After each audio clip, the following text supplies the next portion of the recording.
I figured it'd be a good time to refresh the video that I made a couple of years ago, which is what are the best and worst Pinot Noir under $25. So let's get into it. So I'm on the road. We got a little bit of a different background, but that's okay. So I've tasted a bunch of Pinot Noir under $25, and some of the bottles are really rough, right? But others, they're absolute steals. Now they are few and far between, and I'll be telling you the bottles to grab and the bottles to ignore. Pinot Noir it can be a haunting red wine, right?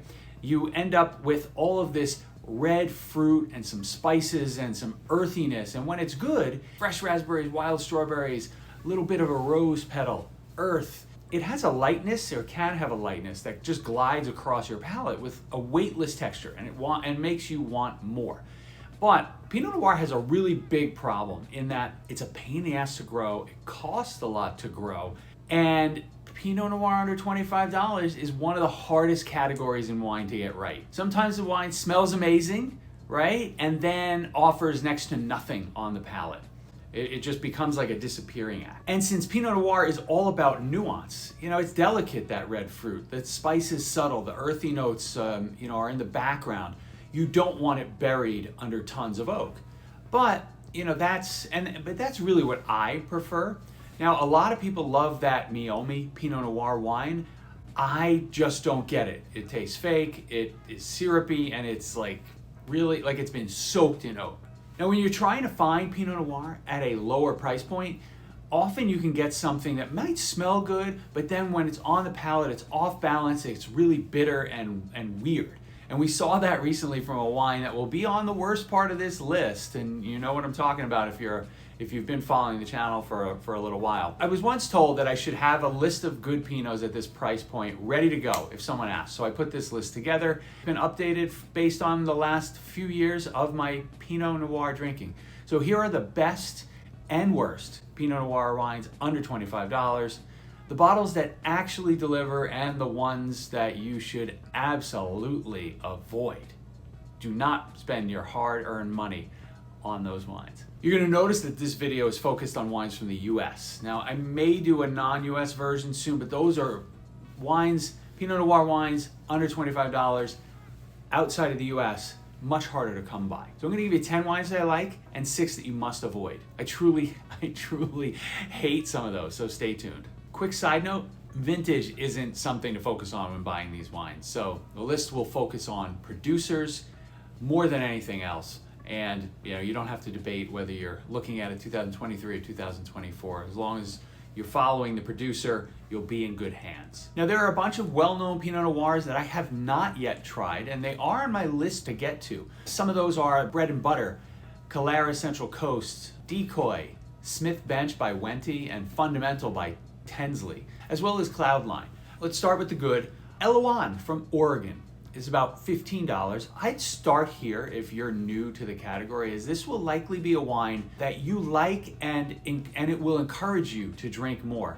Light on the palate, lovely aromas, just a great entry point to Pinot Noir. Number 2, Ken Wright, Willamette Pinot Noir, around $23. I've talked about Ken Wright and his Pinot Noir on the channel before. Most of those were higher end, single vineyard offerings, Abbott Claim vineyard being my most favorite. I did have the chance to taste the regular Ken Wright Pinot Noir at a conference at a hotel. They had a pretty good selection of wine, and I was really impressed. I was glad I tried it. I expected it to be good and to have lots of that red fruit and be well balanced. It was a bit bigger than I was expecting, but it all was wrapped up in a nice package. Juggernaut Pinot Noir, $20. Juggernaut is made by the good people at Bogle, worth giving it a try. Next on the list, McMurray Ranch, Central Coast Pinot Noir, $19 to $20. McMurray Ranch has been on this was on my original list. It's going to continue to be on this list.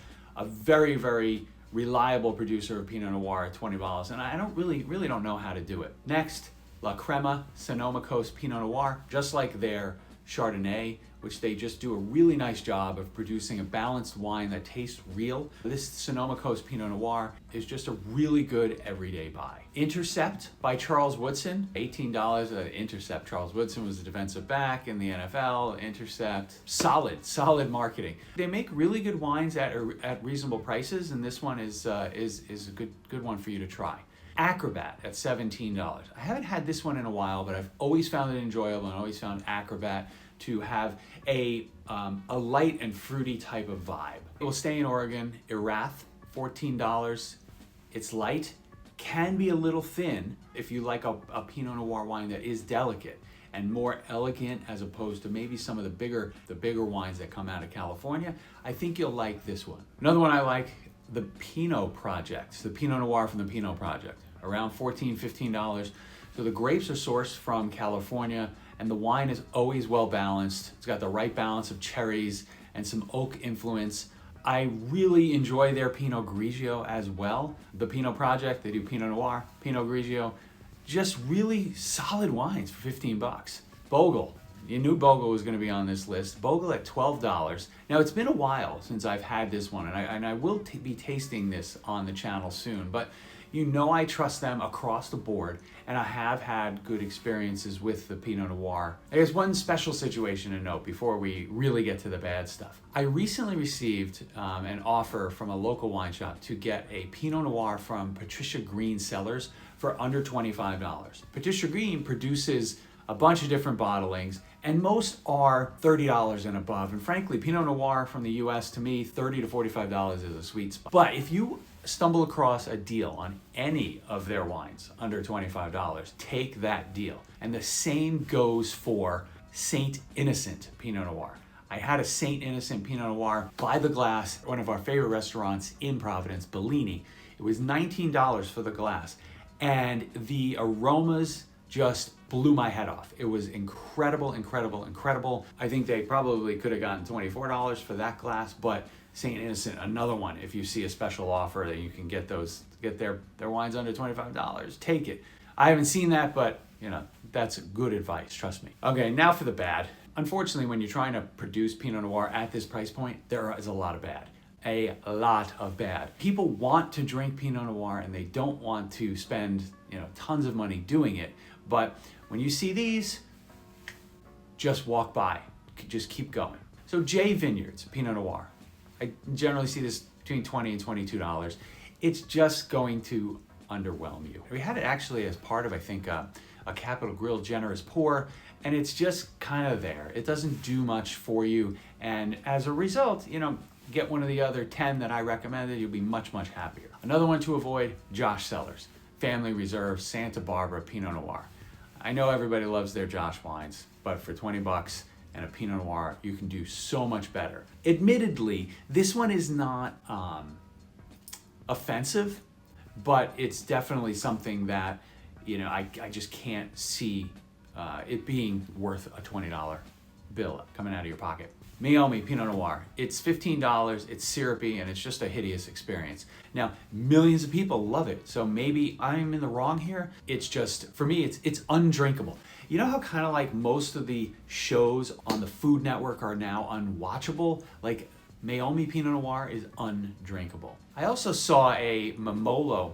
I also saw a Meiomi low alcohol version on the shelf. The normal one is like super rough, so I can only imagine what happens when they process it further. I mean, if you've had the low alcohol, or if you really like Meiomi, drop a comment and let me know what I'm missing, or let me know what you really like about that wine. I think we're up to number 4 on the avoid list. Mark West Pinot Noir, $10. You're gonna wanna buy it because you're like, oh, a $10 Pinot Noir, but it's simply an unpleasant experience. I'll link up the recent video I did tasting this one at the end for your convenience, right? I'm here for you. But what I found about the Mark West Pinot Noir is it actually smelled quite nice. It had a very nice nose, but on the palate, it was off balance, bitter, and just weird. And it just left me, confused. And I think you'll enjoy seeing my facial expressions and me in pain drinking that wine in the video. Another one to avoid, Apothic at 10 bucks. Not a fan. I don't hate it nearly as much as Meiomi or Mark West, so take that for what it's worth. Just stay away from what Apothic does. I think their wines are really poorly done. And clearly I'm not going to be getting any endorsements from any of these big brands as a result of this video. Last but not least, 19 Crimes, The Punishment. I think this is a perfect wine to end the video, and I think it's a perfect name for the wine because the experience is going to be like a punishment. You can grab this wine for $9, and like I said, I think that name is going to accurately describe the experience you will have. Just don't do it. Just don't do it. Pull out that extra $5 and get yourself a Pinot Project. Pinot Noir, Pinot from the Pinot Project. I gave you a lot of good stuff in this video. I gave you a lot of good Pinot Noirs to consider in this video for less than $25. Get out there, try some. Let me know if you've had any experience. Let me know in the comments your thoughts, and I will talk to you soon. Thanks for joining.